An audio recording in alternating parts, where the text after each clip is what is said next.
मेरे दोस्त, स्क्रीन पर एक क्वेश्चन है जहाँ पे करंट रेशियो एक कंपनी का गिवन है और उसके बाद कुछ ट्रांजैक्शन दे दिया। आपको करना क्या है? आपको इसी ट्रांजैक्शंस का क्या असर होगा इस रेशियो के ऊपर, वो ढूंढना पड़ेगा।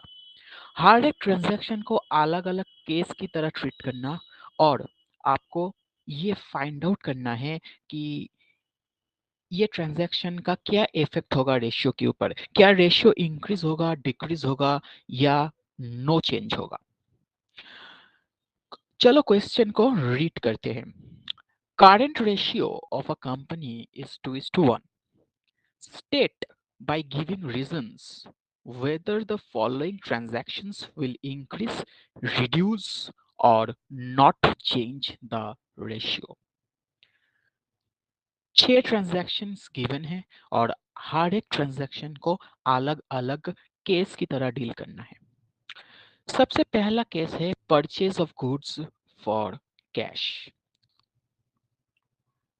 चलो देखते हैं इसको कैसे डील करेंगे। मेरे दोस्त, क्वेश्चन में ये बोल दिया है कि करंट रेशियो 2:1 है।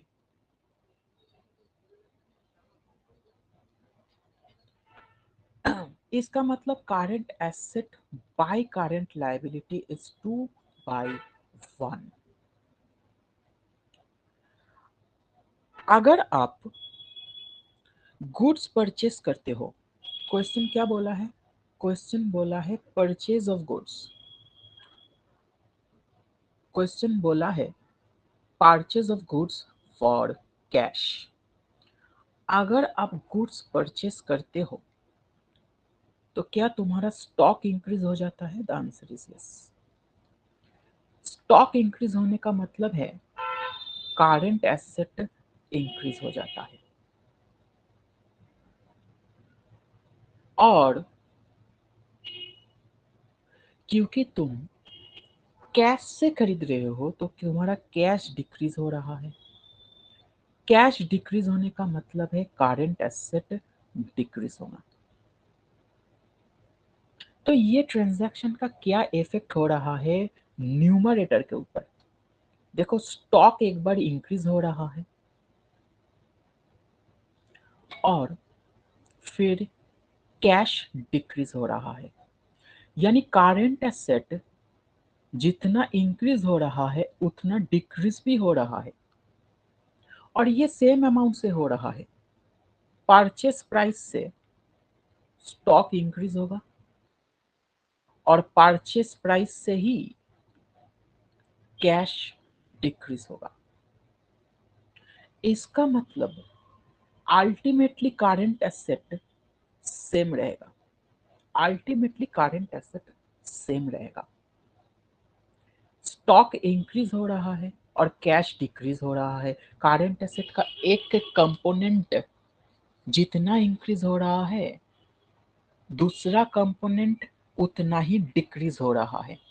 तो नेट इफेक्ट क्या होगा? Current asset remains the same. Numerator में कोई चेंज नहीं। और जब आप गुड्स खरीदते हो कैश देके तो करंट लायबिलिटी भी सेम रहता है। तो इस ट्रांजैक्शन का करंट एसेट के ऊपर भी कोई इफेक्ट नहीं है, करंट लायबिलिटी का भी ऊपर कोई इफेक्ट नहीं है। तो हम बोल सकते हैं कि रेशियो चेंज नहीं होगा। अगर एक रेशियो की न्यूमरेटर भी सेम है, डिनोमिनेटर भी सेम है, ना तो न्यूमरेटर के ऊपर कोई चेंज है ना तो डिनोमिनेटर के ऊपर कोई चेंज है, तो रेशियो कैसे चेंज होगा? करंट एसेट भी सेम है, लायबिलिटी भी सेम है, तो रेशियो भी सेम होगा। यानी इस पॉइंट का आंसर होगा नो चेंज। अब सवाल ये है कि एग्जाम में इसको हम कैसे प्रेजेंट करेंगे। मेरे साथ साथ देखते जाओ, हम एग्जाम का प्रेजेंटेशन अभी दिखाने वाले हैं।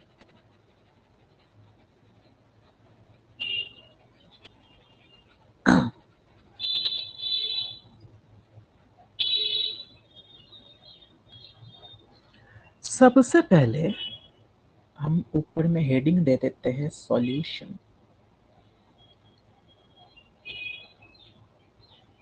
यहाँ पे क्वेश्चन नंबर लिख देना है, जो भी क्वेश्चन है, सॉल्यूशन टू क्वेश्चन 1 और जो भी है पेपर में। उसके बाद हम सबसे पहले फॉर्मूला लिख देंगे। हम बोलेंगे करंट रेशियो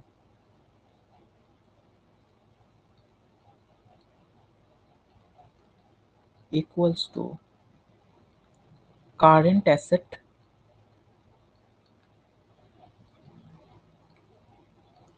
और करंट एसेट को हम सीए से डिनोट करेंगे।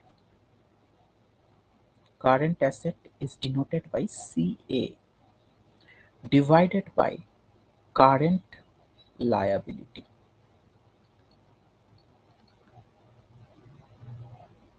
और करंट लायबिलिटी को हम सीएल से डिनोट करेंगे। हम सबसे पहले फॉर्मूला लिख दिया। अब हम एक एक केस लेके बात करेंगे। केस नंबर 1 था purchase of goods on credit. Credit नहीं, sorry, purchase of goods in cash.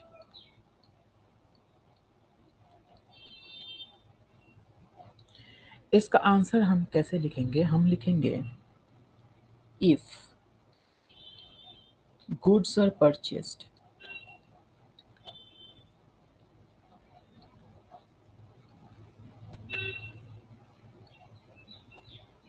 In cash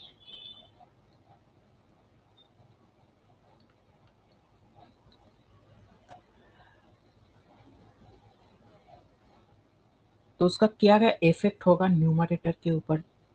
current asset not change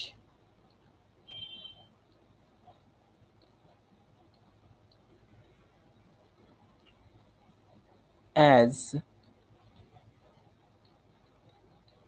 stock will increase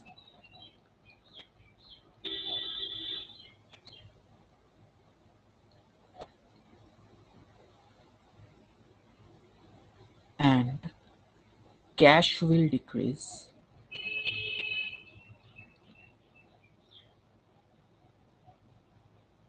by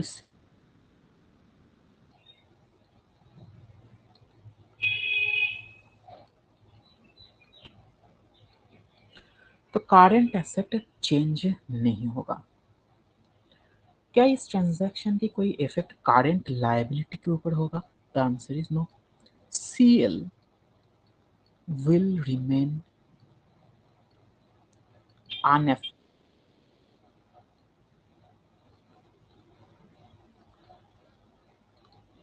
फिर हम कंक्लूजन बोल सकते हैं therefore रेशियो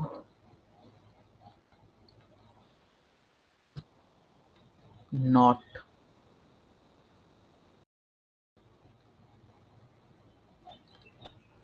ये हो गया नेट आंसर। मैंने क्या किया? सबसे पहले मैंने इफेक्ट को लिखा कि इस ट्रांजैक्शन का इफेक्ट क्या क्या होगा। न्यूमरेटर के ऊपर क्या इफेक्ट, डिनोमिनेटर के ऊपर क्या इफेक्ट, और उसके बाद हम एक कंक्लूजन दे दिया। उसके बाद हम एक कंक्लूजन दे दिया। ये होगा मेरा एग्जाम में आंसर लिखने का तरीका। और फॉर्मूला तो मैं ऊपर ही लिख दिया। फॉर्मूला तो मैं ऊपर ही लिख दिया। अब इतना सारा केस है, मैं बार बार फॉर्मूला तो नहीं लिखूंगा, तो मैं ऊपर में फॉर्मूला लिख दिया। अब हम केस 1, केस 2, केस 3 ऐसे करके बात करेंगे।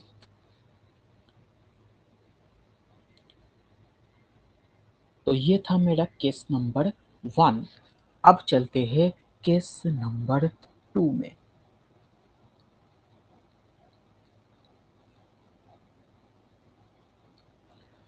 देखते हैं केस नंबर 2 में क्या है।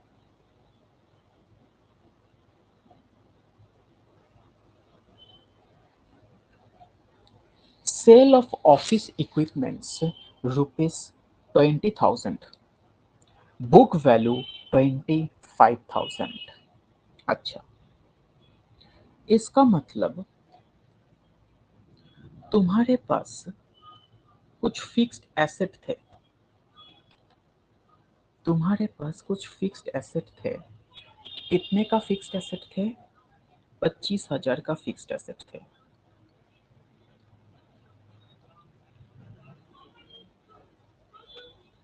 अब ये फिक्स्ड एसेट को तुमने 20,000 में सेल कर दिया। ये है बुक वैल्यू और ये है सेल प्रोसेस। इसका मतलब 5,000 का लॉस हुआ।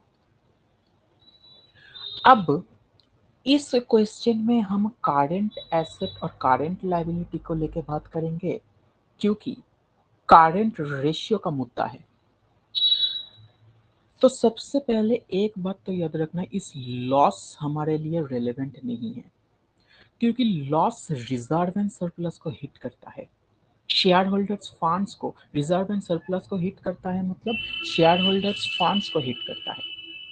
लेकिन इस क्वेश्चन में हमको शेयर होल्डर्स फंड्स नहीं चाहिए, हमको सिर्फ करंट एसेट और करंट लायबिलिटी चाहिए।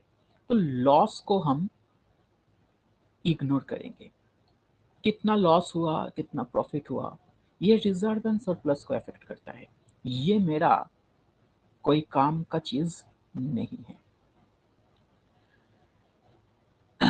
दूसरी बात, 25,000 का एसेट डाउन हो रहा है। Office equipments are fixed asset, यानी नॉन करंट एसेट। तो 25,000 का फर्नीचर या कोई भी ऑफिस इक्विपमेंट अगर सेल हो रहा है, तो तुम्हारा 25,000 का फिक्स्ड एसेट या नॉन करंट एसेट डिक्रीज हो रहा है। अगेन, इसका कोई इफेक्ट करंट एसेट और करंट लायबिलिटी के ऊपर नहीं आएगा, क्योंकि this is non current asset और फिक्स्ड एसेट। ऑफिस इक्विपमेंट्स और फिक्स्ड एसेट, तो ये ऑफिस इक्विपमेंट जो सेल हो रहा है, जो एसेट घट रहा है, ये फिक्स्ड एसेट घट रहा है, करंट एसेट नहीं। तो ये भी मेरा कोई काम का चीज नहीं है। लेकिन जब हम ये कहते हैं कि मैंने इसको सेल किया और 20,000 रुपया मेरे पास आया, तो क्या इसका मतलब ये नहीं है कि मेरा कैश इंक्रीज हो गया? The answer is yes. और cash is a current asset. तो ये जो सेलिंग प्राइस है 20,000, क्योंकि मैं कैश में इसको सेल किया, तो मेरे पास कैश आ गया, यानी करंट एसेट आ गया। तो क्या हम ये बोल सकते हैं कि मेरा न्यूमरेटर जो है, मेरा ratio is C A by C L, और उसका न्यूमरेटर जो है सी ए, वो इंक्रीज हो गया क्योंकि मेरे पास कैश आया। तो सी ए जो है वो इंक्रीज हो गया, न्यूमरेटर इंक्रीज हो गया, लेकिन डिनोमिनेटर के ऊपर कोई असर नहीं आएगा। कोई लायबिलिटी थोड़ी ना इंक्रीज होगा। मैं एसेट सेल कर रहा हूँ कैश से, तो इससे मेरा कोई लायबिलिटी थोड़ी ना इंक्रीज होगा या डिक्रीज होगा। तो numerator increases, denominator is unaffected. Current liability के ऊपर कोई इफेक्ट नहीं है। तो एक रेशियो का अगर न्यूमरेटर इंक्रीज होता है, डिनोमिनेटर रिमेनिंग द सेम, तो क्या हम ये नहीं कह सकते कि ratio as a whole will increase, total ratio increase हो जाएगा? तो यहाँ पे करंट रेशियो इंक्रीज होगा। न्यूमरेटर इंक्रीज हो रहा है, डिनोमिनेटर सेम है, तो इसका मतलब करंट रेशियो जो है वो इंक्रीज हो जाएगा। अब सवाल यह है कि इसको कैसे एग्जाम में प्रेजेंट करेंगे। तो आओ मेरे साथ साथ इसका आंसर नोट डाउन करो।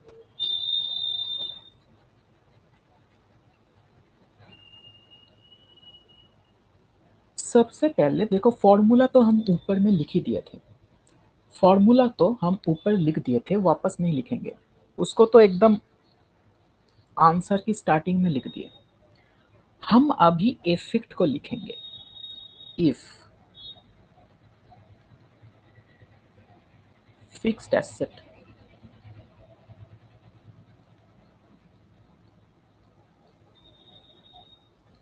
are sold, then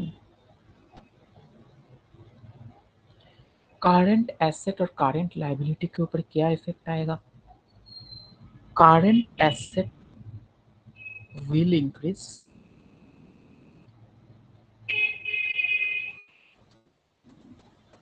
due to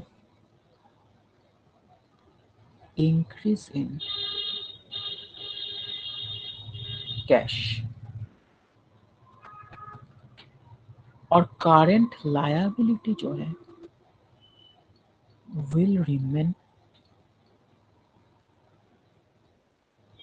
unaffected.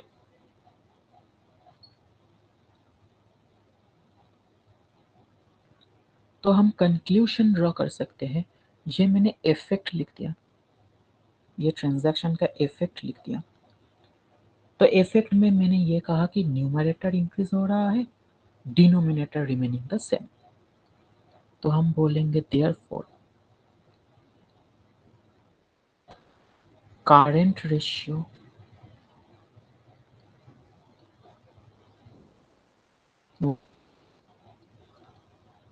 Increase.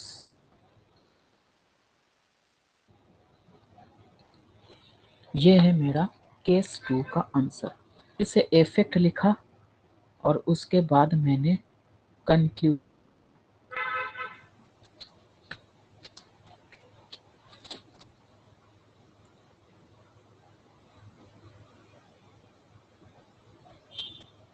अब चलो चलते हैं केस नंबर 3 में।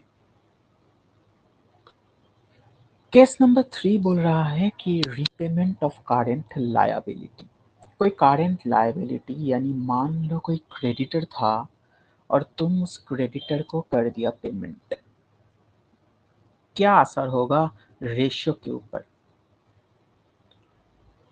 तो ये हमारा केस नंबर 3 है, जहां पेमेंट हो रहा है और लायबिलिटी का पेमेंट हो रहा है, और क्वेश्चन ये बोल रहा है कि इसका क्या इफेक्ट होगा करंट रेशियो के ऊपर।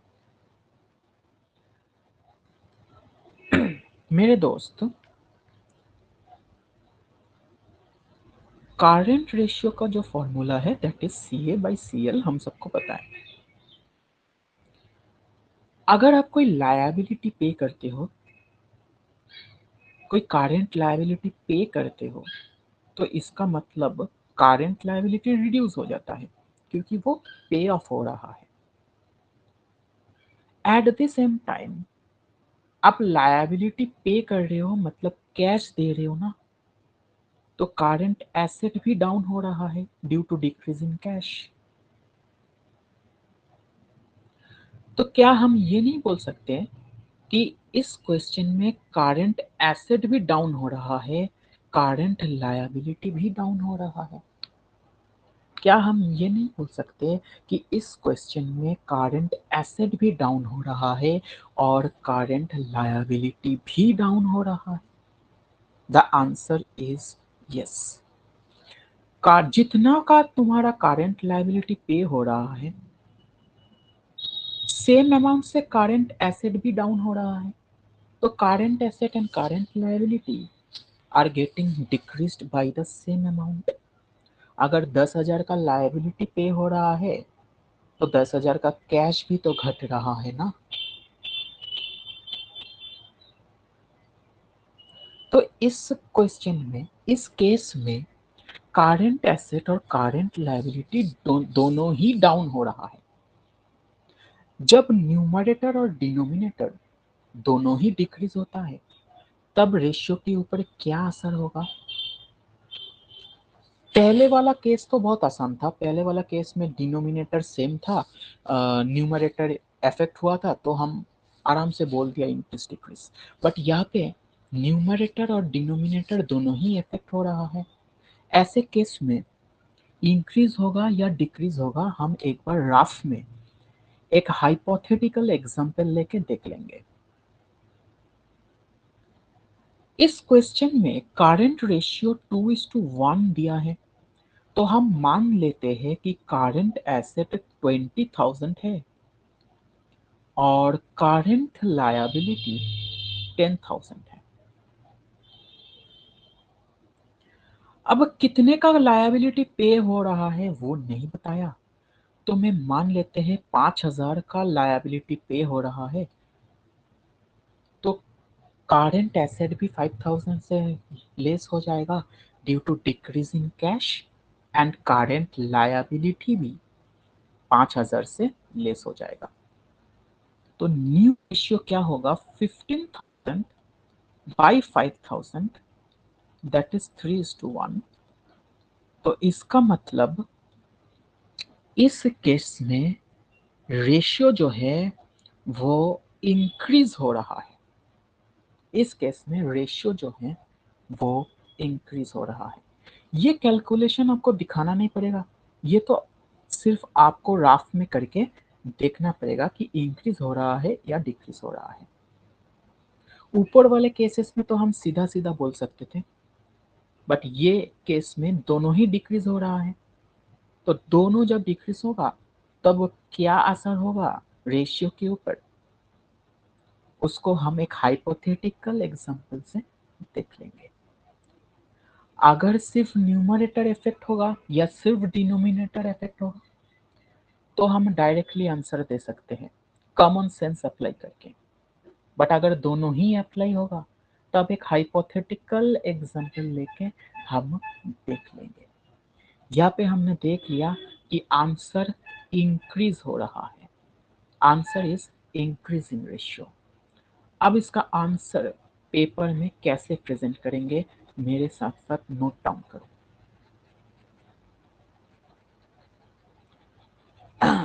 सबसे पहले हम इफेक्ट्स लिखेंगे।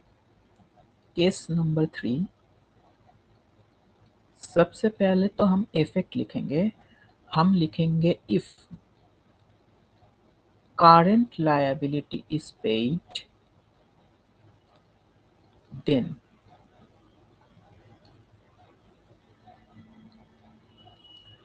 सर क्या हम CL लिख सकते हैं? बिल्कुल लिख सकते हो, क्योंकि ऊपर में जब हम फॉर्मूला लिखे थे ना, तब हम डिनोट कर दिए थे कि CA is current asset and CL is current liability. एक बार डिनोट कर दिया, उसके बाद हम शॉर्ट फॉर्म लिख सकते हैं, कोई दिक्कत नहीं। If current liability is paid, then current asset will decrease due to decrease in cash,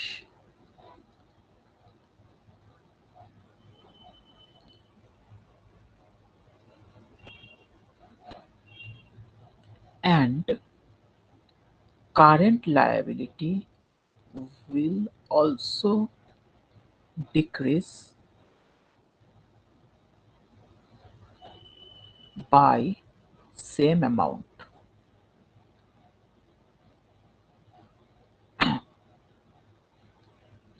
ये मैंने ट्रांजैक्शन का इफेक्ट लिख दिया। अब कंक्लूजन लिखेंगे, देयरफॉर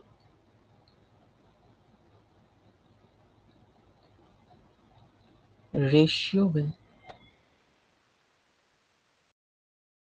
करके देख लिया कि रेशियो इंक्रीज हो रहा है। रेशियो,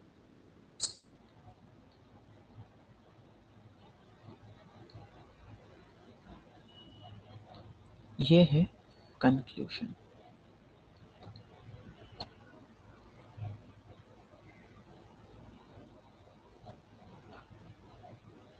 एक बात याद रखना, इस क्वेश्चन में रेशियो था 2:1, यानी न्यूमरेटर ज्यादा था, डिनोमिनेटर कम था। ऐसे फ्रैक्शंस को हम इम्प्रॉपर फ्रैक्शन कहते हैं। फ्रैक्शन में अगर ऊपर में भी एक्स माइनस हो रहा है या नीचे में भी एक्स माइनस हो रहा है, दोनों डिनोमिनेटर और न्यूमरेटर दोनों से ही सेम अमाउंट माइनस हो रहा है, तो ratio as a whole will increase.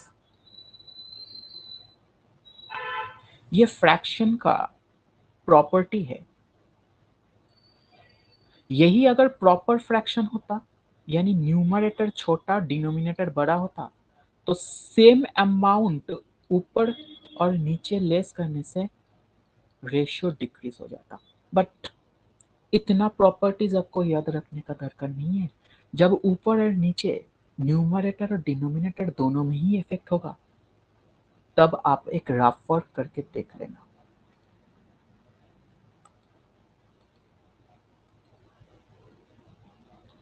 तो ये है केस नंबर 3 का answer.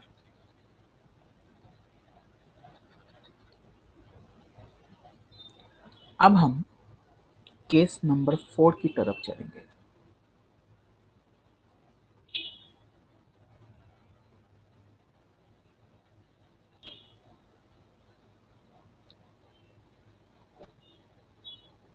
Case number 4।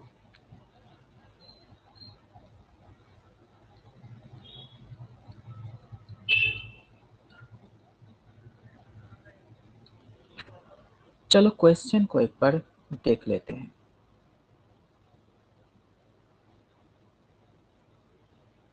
Purchase of goods on credit.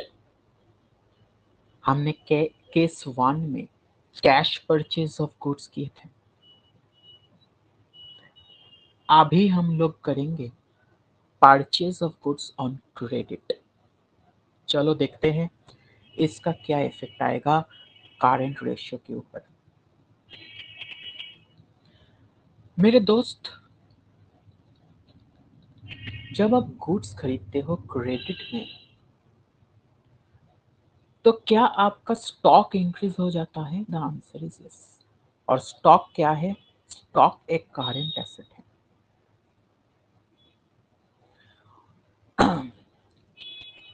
तो जितना अमाउंट देके आप खरीद रहे हो, यानी आपका जो परचेस प्राइस है, जितना अमाउंट से आप दे रहे हो, आपका जो कॉस्ट प्राइस या परचेस प्राइस है, उतना अमाउंट से स्टॉक या करंट एसेट इंक्रीज हो जाता है। और यही परचेस प्राइस से क्रेडिटर भी इंक्रीज हो जाएगा, क्योंकि आपने पेमेंट किया नहीं, क्रेडिट परचेस किया। और क्रेडिटर एक करंट लायबिलिटी है। तो क्या हम ये नहीं बोल सकते कि इस केस में करंट एसेट भी इंक्रीज हो रहा है और करंट लायबिलिटी भी इंक्रीज हो रहा है, और दोनों ही सेम अमाउंट में हो रहा है। यानी करंट एसेट अगर 10,000 से इंक्रीज होगा, तो करंट लायबिलिटी भी 10,000 से इंक्रीज हो रहा है।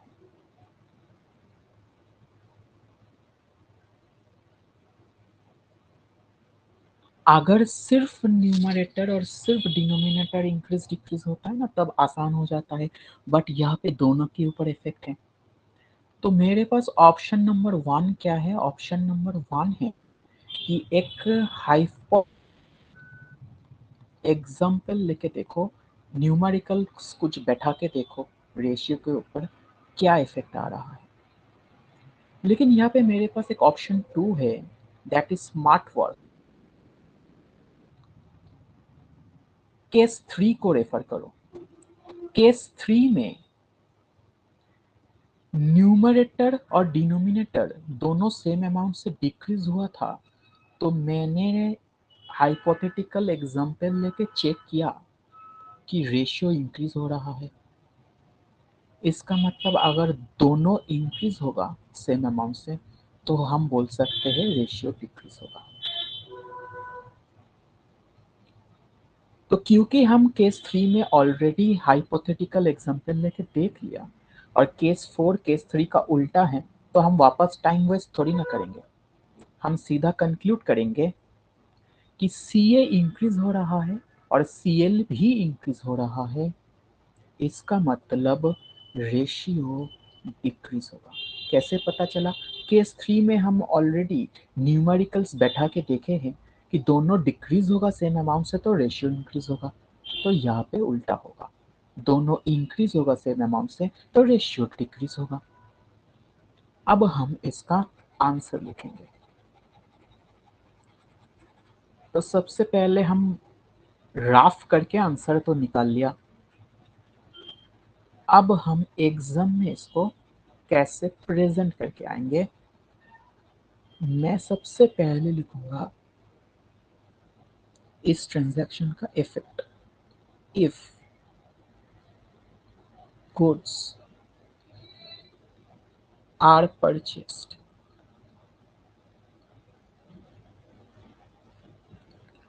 ऑन क्रेडिट, तो क्या होगा?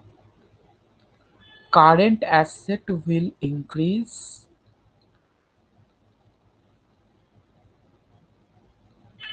due to increase in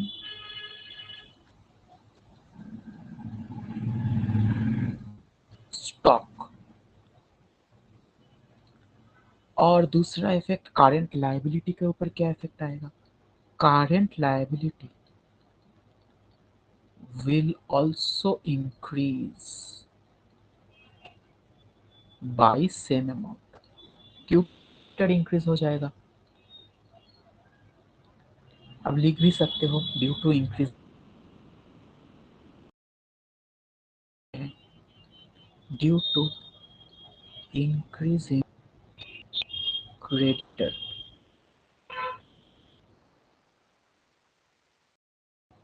तो ये मैंने इस ट्रांजैक्शन की इफेक्ट लिख दिया। सॉल्यूशन क्या होगा? हम बोलेंगे देयरफॉर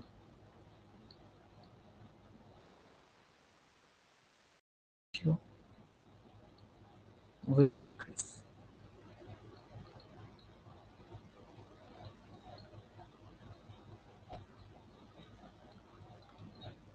ये हो गया मेरा कंक्लूजन।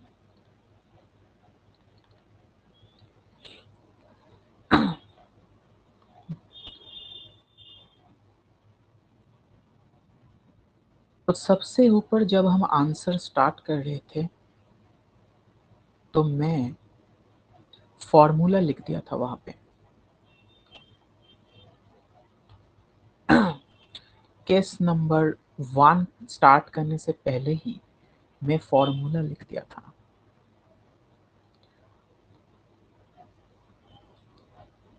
ये देखो, केस नंबर 1 स्टार्ट करने से पहले ही मैंने फॉर्मूला लिख दिया था। करंट रेशियो का क्वेश्चन है तो करंट रेशियो का फॉर्मूला लिख दिया। इसके बाद हम एक एक केस को उठाया और उसका इफेक्ट लिखा और कंक्लूजन लिखा। इसके ऊपर इफेक्ट न्यूमरेटर, फॉर्मूला का न्यूमरेटर और फॉर्मूला का डिनोमिनेटर के ऊपर क्या इफेक्ट आएगा वो लिखा और उसके बाद कंक्लूजन लिख दिया। जब सिर्फ न्यूमरेटर या सिर्फ डिनोमिनेटर इफेक्ट होगा तब तो इजी है, लेकिन अगर दोनों ही इफेक्ट होगा तब हम हाइपोथेटिकल एग्जांपल लेके चेक कर लेंगे, जैसे केस 3 में किए थे। केस 4 में भी कर सकते थे लेकिन 3 का उल्टा है तो हम जस्ट आंसर को उल्टा कर दिया, स्मार्ट वर्क किया। अब हम चलेंगे केस नंबर 5 में।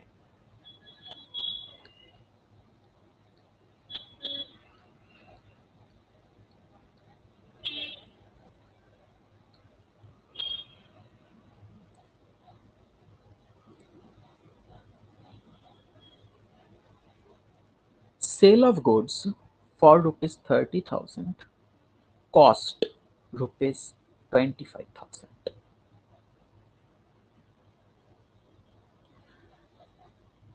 चलो देखते हैं क्या असर होगा इस ट्रांजैक्शन का।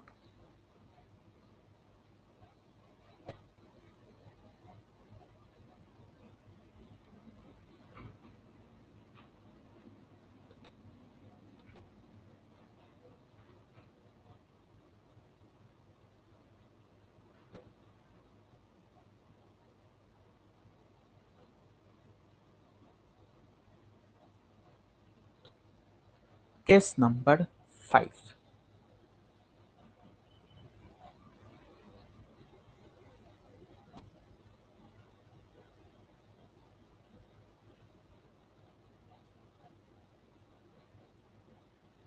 Case number 5।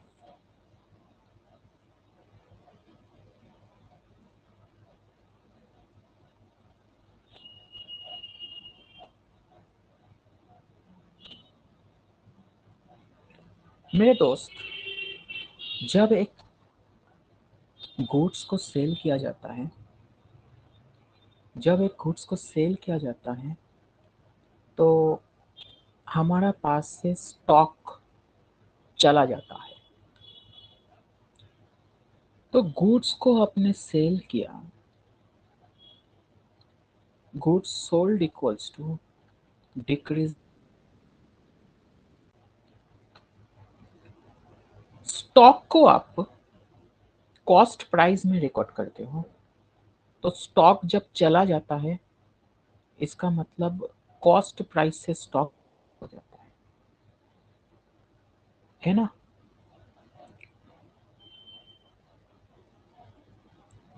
आपका बुक्स ऑफ अकाउंट्स में आप स्टॉक को कॉस्ट में ही तो दिखाते हो।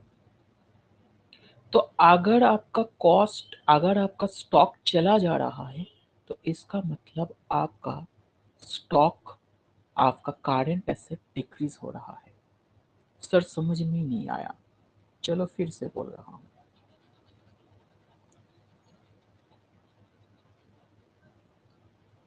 मेरे दोस्त, जब आप करंट रेशियो निकालते हो तब current asset bye current liability करते हो। क्या करंट एसेट के अंदर? The answer is yes. Stock को आप वैल्यू में इंक्लूड करते हो, कॉस्ट प्राइस में। सेलिंग प्राइस में थोड़ी ना करते हो, कॉस्ट प्राइस में इंक्लूड करते हो। तो करंट एसेट के अंदर स्टॉक इंक्लूडेड रहता है एट कॉस्ट प्राइस। तो जब ये स्टॉक सेल हो जाता है, आपका डिक्रीज हो जाता है बाय कॉस्ट प्राइस, क्योंकि स्टॉक चला गया। अच्छा, तो यहाँ पे कॉस्ट प्राइस कितना है? कॉस्ट प्राइस बोला है 25,000। सो 25,000 से करंट एसेट डिक्रीज हो गया। अब तुम सेल कर रहे हो, इसका मतलब तुमको कैश मिल रहा है, और cash is again a current asset. तो करंट एसेट इंक्रीज हो रहा है, इतना में इंक्रीज हो रहा है प्राइस से। तुम कॉस्ट में तो उसको बेचोगे नहीं, प्रॉफिट ऐड करके बेचोगे।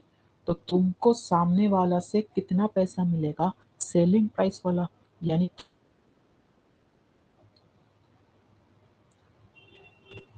यानी करंट एसेट डिक्रीज हो रहा है 5,000, और फिर इंक्रीज भी हो रहा है डिक्रीज हो रहा है 25,000 से। करंट एसेट डिक्रीज हो रहा है 25,000 से, और इंक्रीज हो रहा है 30,000 से। तो नेट इफेक्ट क्या है? 5,000 से इंक्रीज हो रहा है। तो हम बोल सकते हैं कि करंट एसेट यानी न्यूमरेटर 5,000 से इंक्रीज हो रहा है, और डिनोमिनेटर का क्या होगा? करंट लायबिलिटी का क्या होगा?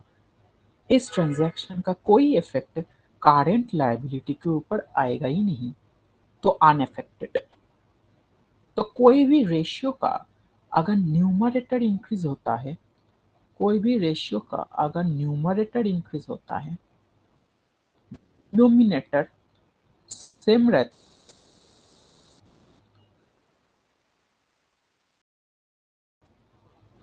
तो हम बोल सकते हैं रेशियो इंक्रीज होगा। फिगर्स बैठा के देखने का दरकार ही नहीं है, हम ऐसे ही बोल सकते हैं। आप चाहो तो फिगर्स बैठा लेना, यहाँ पे तो हाइपोथेटिकल भी नहीं चाहिए, फिगर्स गिवन भी है, तो आप गिवन फिगर्स को बैठा के देख सकते हो, यही आएगा। बट हम टाइम वेस्ट थोड़ी ना करेंगे इजी क्वेश्चन में, हम सीधा बोल देंगे रेशियो इंक्रीज हो रहा है। अच्छा एक बात याद रखना, 25,000 की सामान 30,000 में बिक रहा है, तो 5,000 का जो प्रॉफिट है, इस प्रॉफिट चक्कर में मत फंसना भाई, इस प्रॉफिट के चक्कर में मत फंसना। प्रॉफिट तो रिजर्व एंड सरप्लस को हिट करेंगे, बट इस क्वेश्चन तो करंट रेशियो की क्वेश्चन है, मुझे CACL चाहिए, तो हम इस प्रॉफिट के चक्कर में थोड़ी ना फंसेंगे, हमको करंट एसेट और करंट लायबिलिटी देखना है। तो इस क्वेश्चन को हम ऐसे डील करेंगे। आंसर क्या होगा, न्यूमरेटर इंक्रीज होगा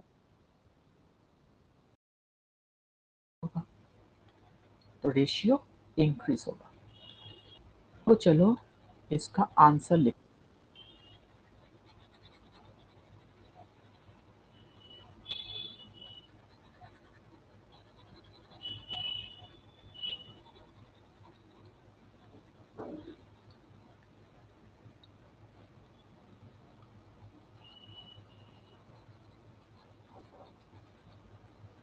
सबसे पहले हम fx को लिखेंगे और फिर एक लाइन का कंक्लूजन। तो हम लिखेंगे if goods are sold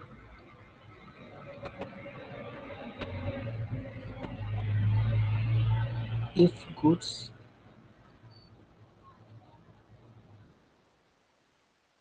are sold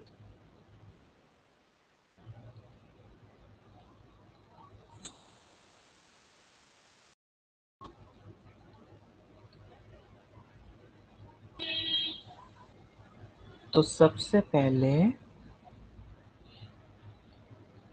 stock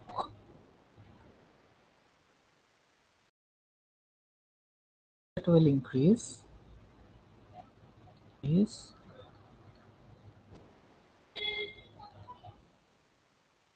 current asset increase नहीं, current asset will decrease लिखो, current asset will decrease is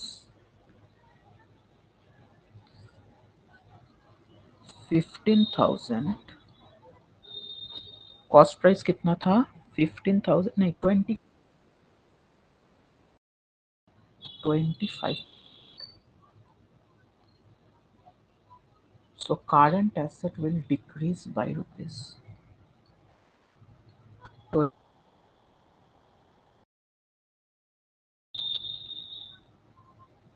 due to decrease in stock, again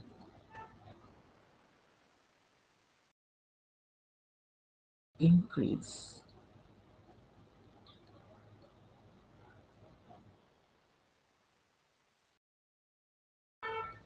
30,000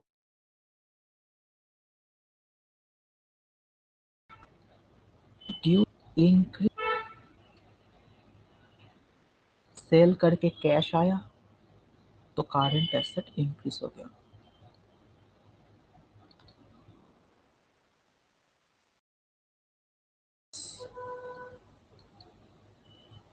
current asset will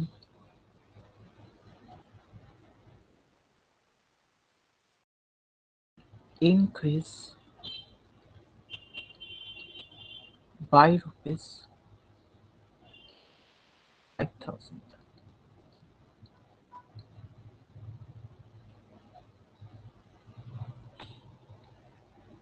25,000 से डिक्रीज हुआ 30,000 से,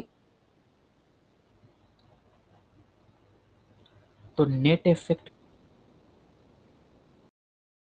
increase. मुझे बताओ करंट लायबिलिटी का ऊपर कोई इफेक्ट आएगा?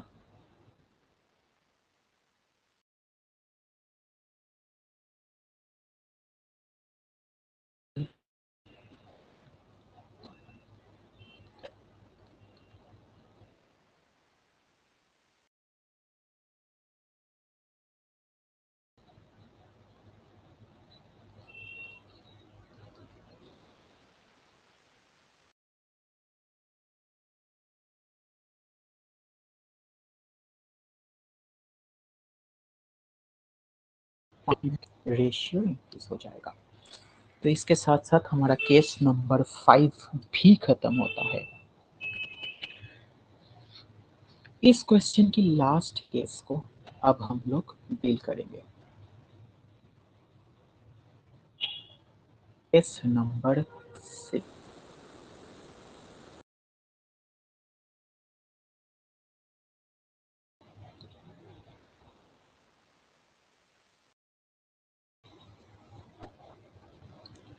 और इस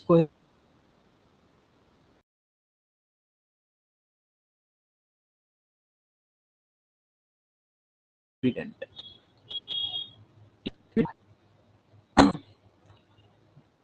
तो डिविडेंड पेमेंट होने का मतलब है,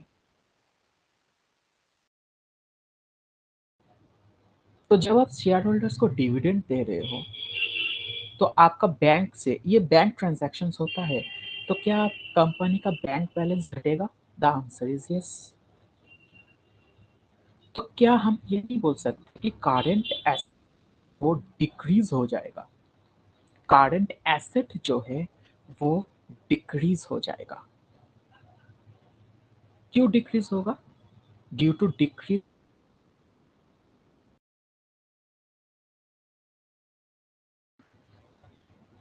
और साथ साथ लायबिलिटी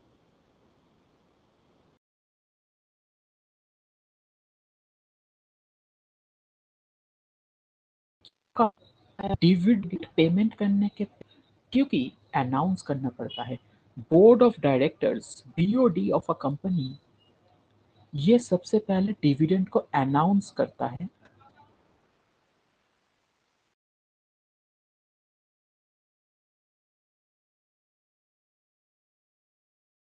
अनाउंसमेंट की 30 डिविडेंड का होता है डिविडेंड। तो जब डिविडेंड आप अनाउंस कर दिया बन गया, क्योंकि अनाउंस हो गया मतलब पेमेंट करना ही पड़ेगा। तो अनाउंस होने के तुरंत बाद ही तुम पेमेंट नहीं करोगे, विद इन 30 डेज पेमेंट होगा। फॉर्मेलिटीज पूरा करना है तो 30 डेज के अंदर अंदर पेमेंट करना है। तो जब तक पेमेंट नहीं होगा तब तक ये करंट लायबिलिटी रहेगा। तो अनाउंस करने के बाद ये करंट लायबिलिटी हो जाएगा, और जब तक पेमेंट नहीं होगा ये करंट लायबिलिटी की तरह रहेगा। और जैसे ही पेमेंट हो जाएगा ये लायबिलिटी खत्म। सर फिर से बोलो। मैंने कहा ठीक है।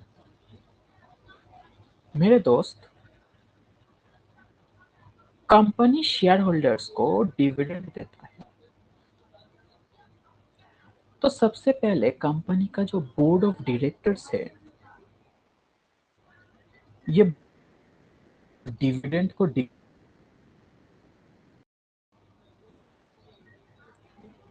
उसके बाद इसको जनरल मीटिंग में अप्रूव पड़ता है। बट ठीक है, चलो सीधा सीधा थोड़ा थोड़ा आसान करके समझो कि पहले बोर्ड ऑफ डायरेक्टर्स डिविडेंड को डिक्लेयर करता है।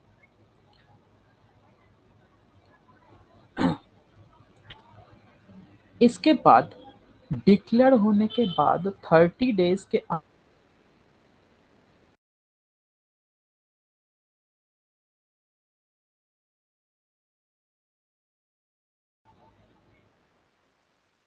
डिविडेंड का पेमेंट करना पड़ता है। तो डिक्लेयर हो गया,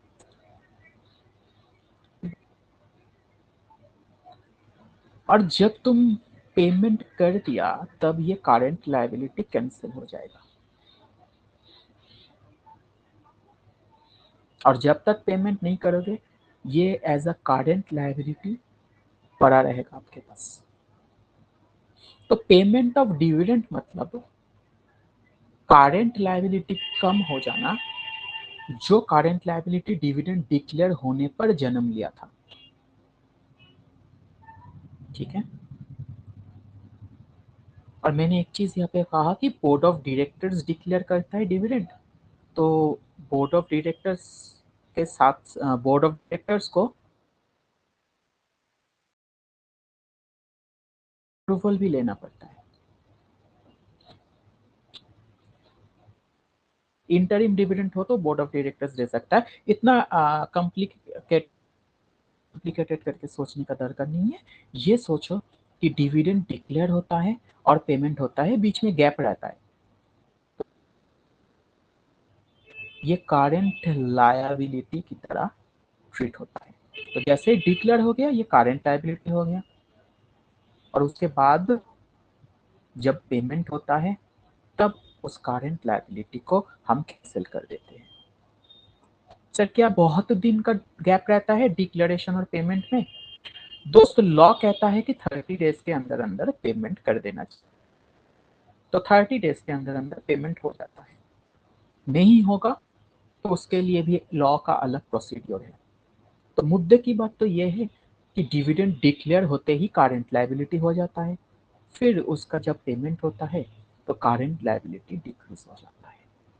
तो इस क्वेश्चन में करंट एसेट और करंट लायबिलिटी दोनों ही डिक्रीज हो रहा है, क्योंकि बैंक बैलेंस घट रहा है और डिविडेंड का जो करंट लायबिलिटी था, जो डिविडेंड डिक्लेयर होने पे जन्म लिया था, वो वाला करंट लायबिलिटी भी घट रहा है।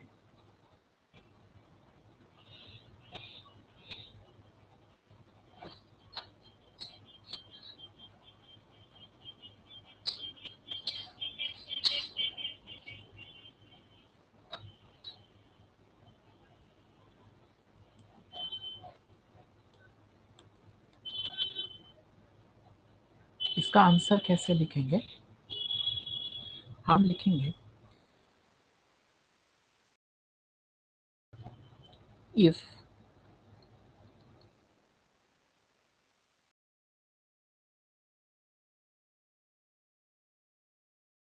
paid,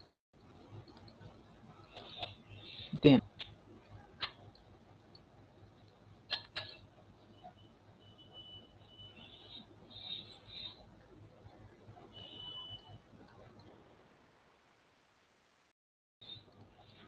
will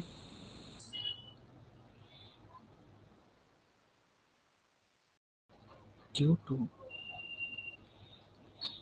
the bank balance। ठीक ना? ये सारे transaction current liability will also decrease same amount।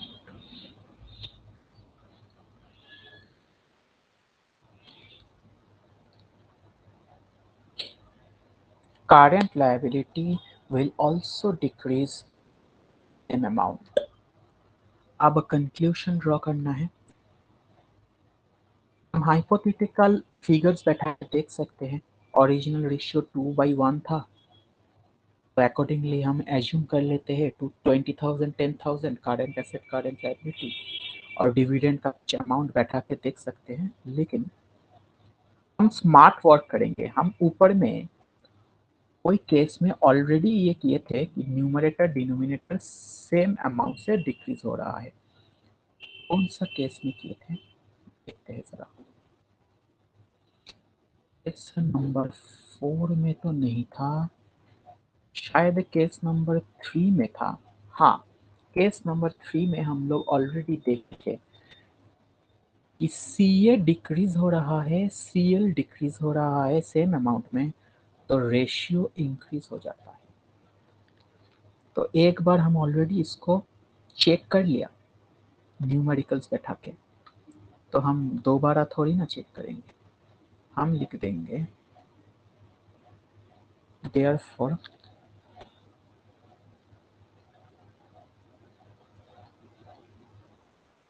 current ratio will increase।